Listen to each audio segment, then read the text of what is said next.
আসসালামু আলাইকুম viewers, welcome back to my channel Tuya easy কিচেনে আপনাদের সবাইকে স্বাগতম। আজ আমি মজার একটা রেসিপি নিয়ে আপনাদের সামনে হাজির হলাম। বাটাবাটির ঝামেলা ছাড়া তৈরি করে দেখাবো বরবটির ভর্তা। খুবই মজার একটা রেসিপি এবং খুবই সহজ একটা রেসিপি। আশা করি আমার রেসিপিটা আপনাদের ভালো লাগবে। চলুন মূল রেসিপিতে যাই। এখানে আমি বরবটি নিয়েছি 250 গ্রাম, আর এইভাবে কেটে এগুলোকে ভালো করে ধুয়ে নিয়েছি। এগুলো কড়াইতে দিয়ে দিলাম।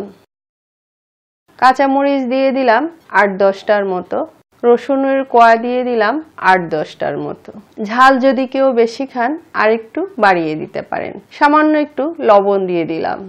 পানি দিয়ে দিলাম বড় কাপের 1 কাপ। মিডিয়াম আঁচে 10 থেকে 15 মিনিটের মতো এগুলো আমি ভালো করে সিদ্ধ করব। ঢেকে দিলাম। ফিরে আসলাম 15 মিনিট পর।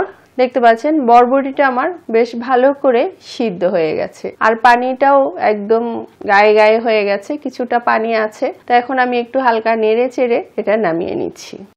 চুলায় একটা ফ্রাই প্যান বসিয়েছি, আর ফ্রাই প্যানে 1 টেবিল চামচ সয়াবিন তেল দিয়ে দিলাম। পেঁয়াজ কুচি দিয়ে দিলাম 1 কাপ। এগুলো 2-3 মিনিটের মতো নেড়ে চেড়ে হালকা ভেজে নিব। 2-3 মিনিট ভাজার পর এখন আমি সিদ্ধ করে রাখা বরবটিগুলো এখানে দিয়ে দিলাম।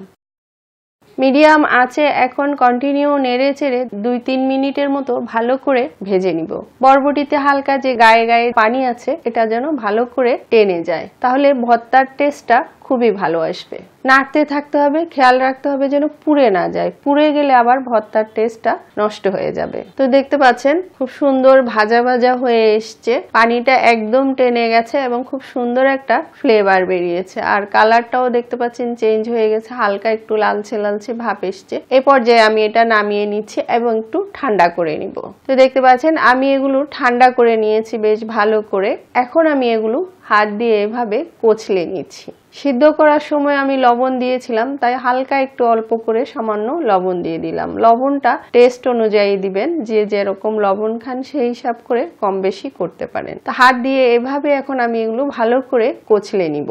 আজকাল অনেকেই আছেন বাটাবাটির ঝামেলার জন্য ভর্তা খেতে চান না, এইভাবে তৈরি করে দেখতে পারেন। খুবই মজার একটা রেসিপি। এটা গরম গরম সাদা ভাত এবং রুটি পরোটার সাথেও পরিবেশন করতে পারেন, খেতে বেশ লাগে। আর রেসিপিটা যদি ভালো লাগে লাইক কমেন্ট শেয়ার করবেন, আমার চ্যানেলটি সাবস্ক্রাইব করবেন, আমার পাশে থাকবেন, অনুরোধ রইল সবার কাছে। তো আমি বেশ ভালো করে কচলে নিয়েছি দেখতে পাচ্ছেন। এখন বেশ কিছু ধনিয়া পাতা কুচি দিয়ে দিচ্ছি। ভর্তাতে একটু বেশি করে ধনিয়া পাতা দিবেন, তাহলে টেস্টটা বেশ ভালো আসে। সরিষার তেল দিয়ে দিলাম 2 চা চামচের মতো। এখন আবার একটু ভালো করে এগুলো কচলে নিচ্ছি। আমার ভর্তাটা এখন একেবারে কমপ্লিট। এখন আমি আপনাদেরকে এটা পরিবেশন করে দেখাচ্ছি। খুবই মজার একটা রেসিপি। পুরো রেসিপিটা ফলো করে একবার তৈরি করে দেখবেন, আশা করি ভালো লাগবে। এতক্ষণ আমার ভিডিওটা দেখার জন্য আপনাদের সবাইকে অনেক অনেক ধন্যবাদ। আবার অন্য কোনো ভিডিও নিয়ে আপনাদের সামনে হাজির হব। সবাই ভালো থাকবেন। আল্লাহ হাফেজ।